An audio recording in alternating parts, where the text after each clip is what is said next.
All right. Now, if you check the chat, you should see that I have already sent to you the notes for today.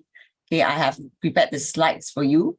So it's not the video slides. It's actually the slides that I prepared for you for today's lesson. So I didn't want to go through the slides, because it's very dry. I started with the video. Okay, so if you can see and you can download the notes into your laptop, that will be good. Okay, and then with you received the other one as well, right? I promise you that, yeah, and then I keep forgetting to send it to you. Okay, now let me see. Ideal, you just came in. So I'm going to send the notes again one more time.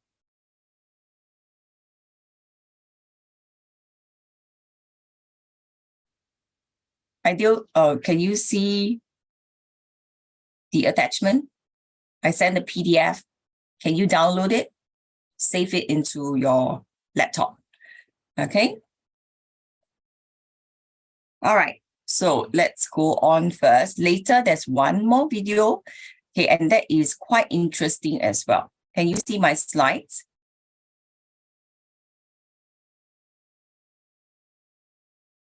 Okay, you loaded, right? Okay, just very quickly, yeah.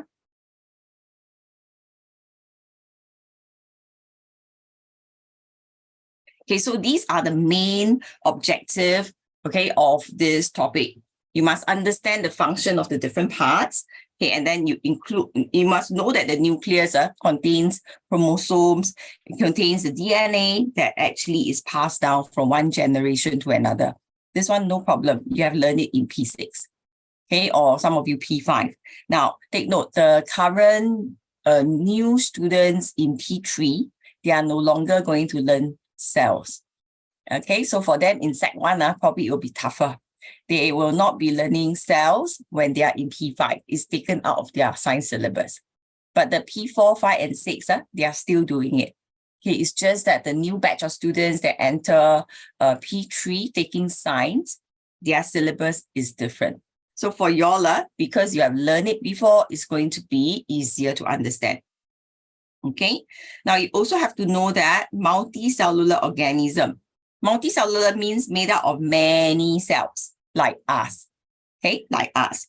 Some plants, okay, so most of the plants also are multicellular. Okay, animals, all right, unless you're talking about certain type, okay, they only have one cell, but generally, many of us are just multicellular creatures. So cells of similar structures are organized into tissue. Okay, you have seen this inside your worksheet also.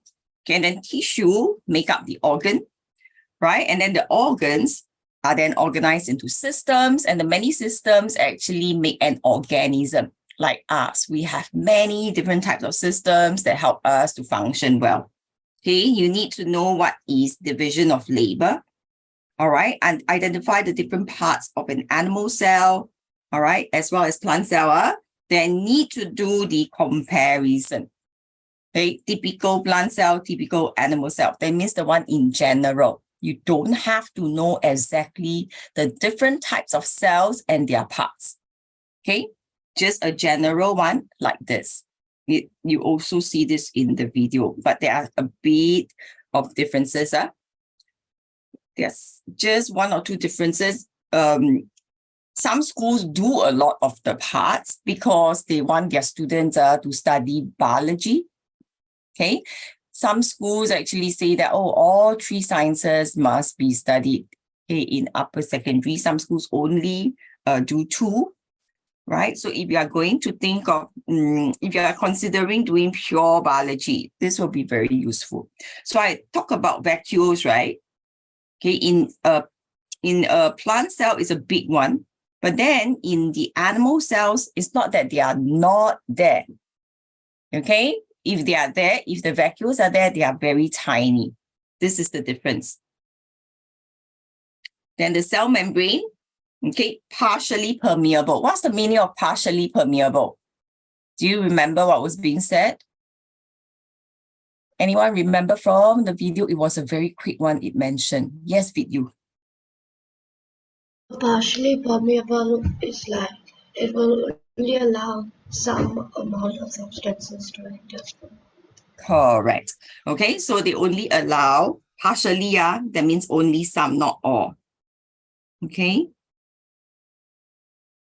Okay, permeable, that means pass through. So only some substance can pass through, some cannot. So they also call cell membrane the gatekeeper. Correct or not? So not everybody can enter, only some. Then not everybody can exit, only some as well. Okay, so it will control movement of materials in and out of the cell. Okay, you learn about the cytoplasm, jelly-like substance made up of mostly water. So it fills up the cell. Okay, so tiny structures are there, vacuoles.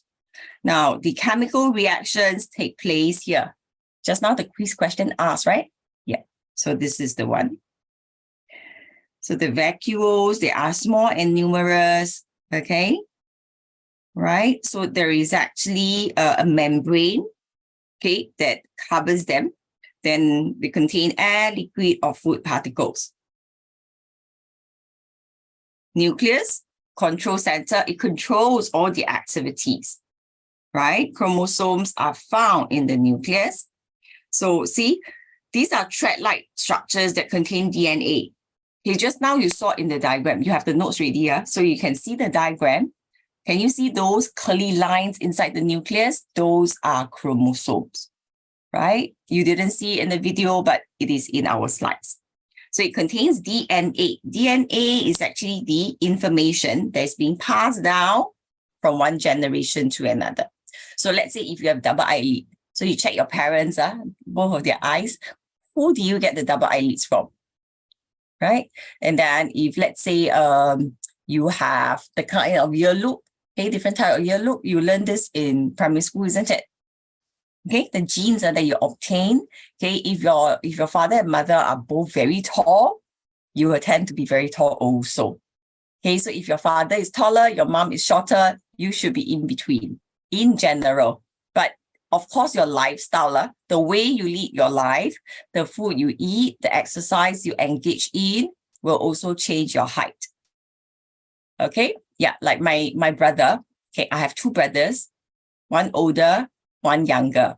My elder brother is just slightly taller than me. Yeah, don't say slightly lah. Okay, maybe about in 6-7 cm taller. But my younger brother, okay, is 1.8 something meter. I'm only 1.6. How come he's so tall? Okay, because of his lifestyle. He actually plays basketball a lot. So he's always jumping, and he sleeps a lot. Okay, he sleeps a lot. Okay, sleeping is one factor, okay, to lead to a taller height.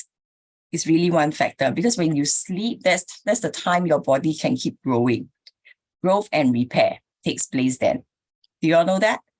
Okay, and he eats quite a lot also, good food lah, not those junk food. He eats a lot of protein, all right, and that's how he also grows so tall. How many of you want to grow taller? I also want to grow taller, but I passed the age already.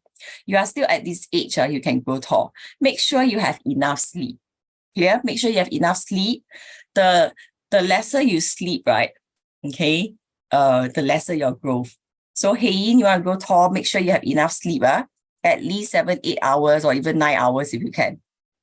All right, you just have to maximize the time to do your work, sleep more. Okay, I think with you do have enough sleep. I can tell from your eyes, you know. All right, and I know Brian still haven't had enough sleep yet. Rain sometimes have enough sleep, sometimes don't. I can see from your eyes. Okay, so Brian, you need to sleep more. Okay, I can tell. With you sleep very well, right? You have a very routine kind of lifestyle. Am I right? Okay, I won't be wrong. Usually I can tell whether... I mean, weekends I'm able to sleep more, but weekdays I wake up pretty early, so... Yeah, but you I only get like 6.5 hours of sleep. 6.5 hours. That means your body function well at a certain number of hours of rest. Do you know there are people I know, who cannot sleep even number of hours. For example, 4 hours cannot function, but 3 hours can. It's very weird, okay, that there are people like that. Interesting, right? So you can find your maximum time for rest. If that is your maximum, then it's good for you. I have people who cannot sleep less than 8 hours. They are totally like zombies. Okay, so everybody is different, but my brother's formula, and I have advised quite a number of ex-students of mine, and they all grow very tall, no, because they follow the advice I gave. The example of my brother. You can try, see whether it works for you. Okay. Now, the next part here, plant cells. We look at plant cells also, right? The diagram inside the video, it shows the vacuole to be quite small. In fact, the vacuole is very big, right? Vacuole is very big. So this is a more accurate diagram. Okay, you have the cell wall, cell membrane, cytoplasm, chloroplast, okay, and then mitochondria, okay, starch grains. Starch grains you didn't see in the video. Okay, it just stores the food. Okay, vacuole you saw, nucleus, you see the curly lines also. Yeah, so these are the chromosomes. So vacuole, biggest part of plant cell. Okay, usually there is one filled with cell set. What is cell set? Okay, it is actually, I think this is inside your worksheet. Okay, contains dissolved substances, sugar and salt, keeps the cells firm by taking in water. Okay, then cytoplasm, you know already, right? Now, cell wall, okay, you need to know this is made up of a thick layer of cellulose. You might not have learned this term when you are younger in P5, okay, but now you have it. Okay, it supports a plant cell, provides protection for the plant against physical injury. I think these are quite common. We even talk about this in primary school. Then chlorophyll is found inside chloroplast. It's green in color, absorbs light so that photosynthesis can take place. So I said the starch grains, right, allows the plant to store food. Okay, so starch grains are missing in the video. Unicellular, okay, paramecium is one example. You have amoeba as well. There are other examples, not just these two, but you only need to know one or two. Okay, and then multicellular, made up of more than one cell. Okay, then you also saw about the blood cells, right? They talk about the different functions. So this part, okay, you must know cells actually come together to form tissue, right? Okay, so cells of the same type, need to explain properly. Cells of the same type, they form tissue. Then, take a look here. You have muscle tissue, you have nerve tissue. They are all made of the same cells. There's a difference. Why I say that? Okay, because when you move on to this, okay, these are all the same type, right? So when you talk about epidermal, they are all the same epidermal cells. But when you go from tissue to organs, you have different tissue now to make up one organ. Okay, you have to understand when it's talking about the tissue, right? They must all be made of the same cells, but different tissue come together to form the organ. Clear? Because this is the one that students can make error. Some students will write down same type of tissue to form organ. It's not true. All right.